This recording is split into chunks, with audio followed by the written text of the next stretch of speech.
Welcome to Salcedo Paranormal. It is Tuesday, February 7th, 2023, and today I'll be sharing true paranormal stories from the web. As always, you can find all the episodes of the show, along with links to social media and other ways to contact me, at the podcast page, and that is salcedoparanormal.podbean.com. That's SALSIDO paranormal.podbean.com. Always happy to hear from you all, whether you have comments or questions or topic suggestions, or stories of paranormal experiences, whether they're your own or from others that you trust. Happy to either read those or have you join me on the show to talk about them. And so this week, this Thursday morning or Wednesday night, how we look at it, I'll be reviewing more Lovecraft, and then that'll be the long show for the week as far as I have planned right now. So, and of course, the rest of the shows will usually be these or the paranormal news shows. I think with that, I can get to the stories. So let me just switch over. And I'll get started here. So let's see. As always, now I have two stories to read tonight, and we'll go from there. This first one says, my husband and I were in a town in Nebraska this past weekend to attend a baby shower. On our second night there, my husband was sleeping next to me, and I was playing on my phone, trying to settle down for sleep. I was wide awake, though. I felt something jump on the bed, spin around, lay down, and click, I guess they mean tap, my leg with its tail. I turned the light on and sat up. There was nothing there.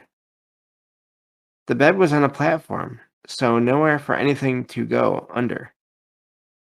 There was no closet, and I could see everywhere in the room. The bathroom light was on, and the door was cracked slightly and didn't move. I turned the light off and tried to go to sleep. About 20 minutes later, the same thing happened. I didn't turn the light on this time. I continued playing on my phone. I could feel the weight on my leg, like a cat had curled up on me. After a minute or so, I moved my leg. I felt it a third time later in the night. It woke me up.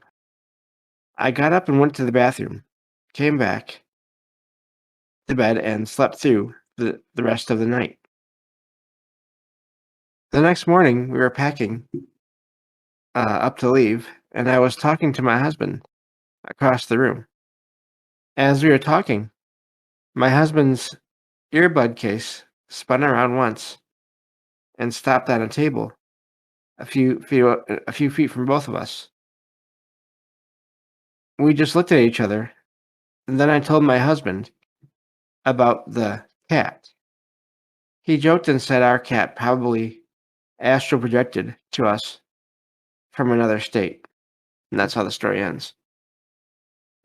So, the way that this pattern repeated, though, I wonder about that. It seems like it was the same pattern.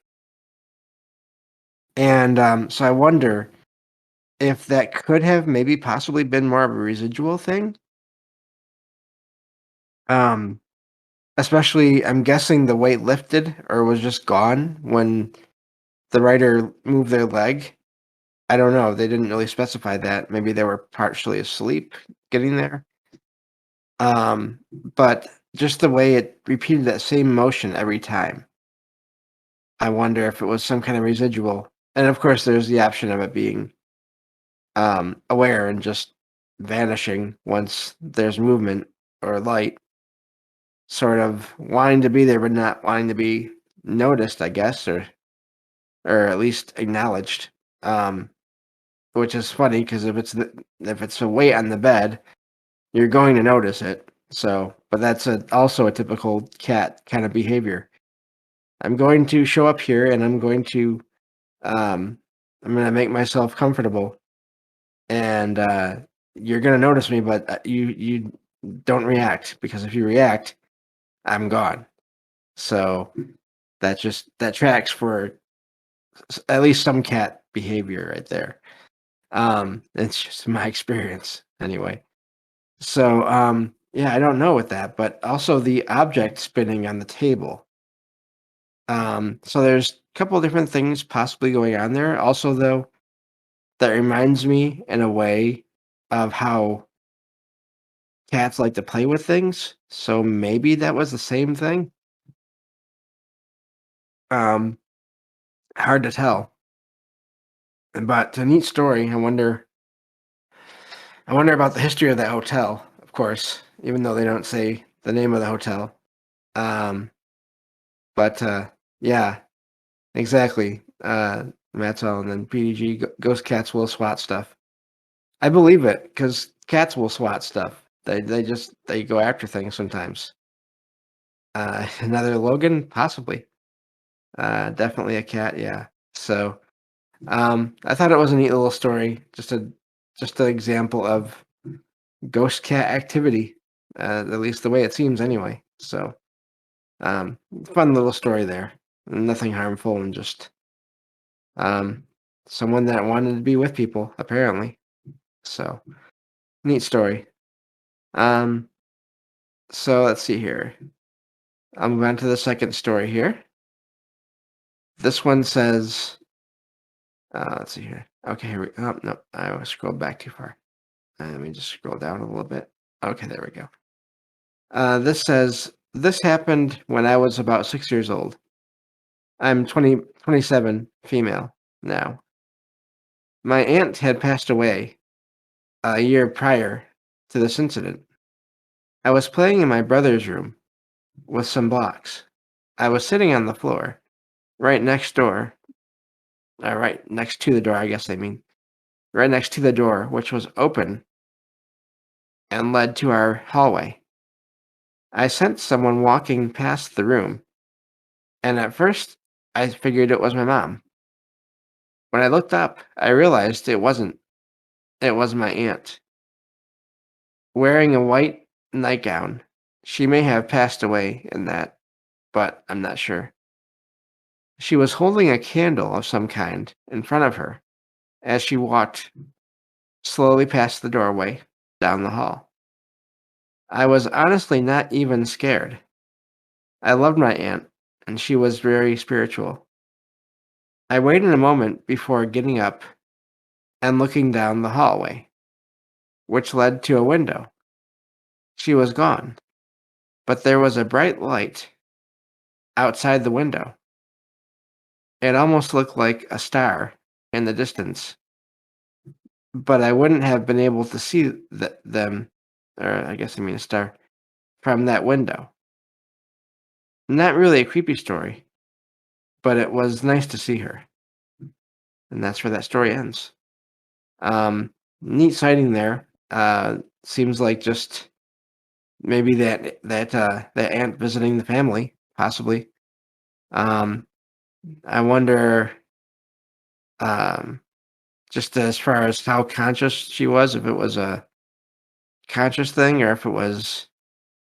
Um, I wonder if the aunt stayed in that house a lot, and there could have been a residual thing. I don't know, but the light outside the window after is pretty amazing, almost like a star. And if you think of that candle that she was holding, um, that's maybe a possible connection there. Just neat story, and another one of those where nothing bad is happening, and the writer didn't feel afraid. So it's really amazing. I guess short of having interaction, that's really probably one of the better or best experiences you can have, is where you see a relative and they're just passing by and they're okay, and then they just leave, and then there's just some other kind of sign to go along with it, possibly. So, um, yeah, neat story there. I don't know.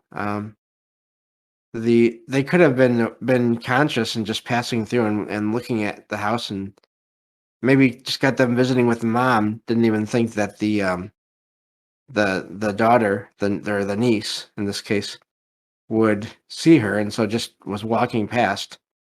Didn't think to look into the room, especially if it wasn't even the writer's room as a child. Then um, that could be part of that as well. Of course, I'm kind of going into details here that we have no way of knowing. Um, but yeah, neat little story there. I wonder, makes me want to look into the significance of candles. That maybe that could be a thing at some point. Um, but yeah, I just thought there were a couple of nice, positive and or neutral, but really just nothing terrifying, nothing bad. Um, and of course, if it's, I know everyone has different reactions, so I could see someone freaking out about the cat, or even freaking out about the apparition of the ant. But still, just the reactions were good. The experiences seemed to be harmless overall. So just a fun couple of stories there for tonight. Um, that's it for today. Thank you all for listening, and I'll be back tomorrow to cover. Excuse me, if I can talk. To cover paranormal news on the next episode of Salcedo Paranormal. Take care, everyone.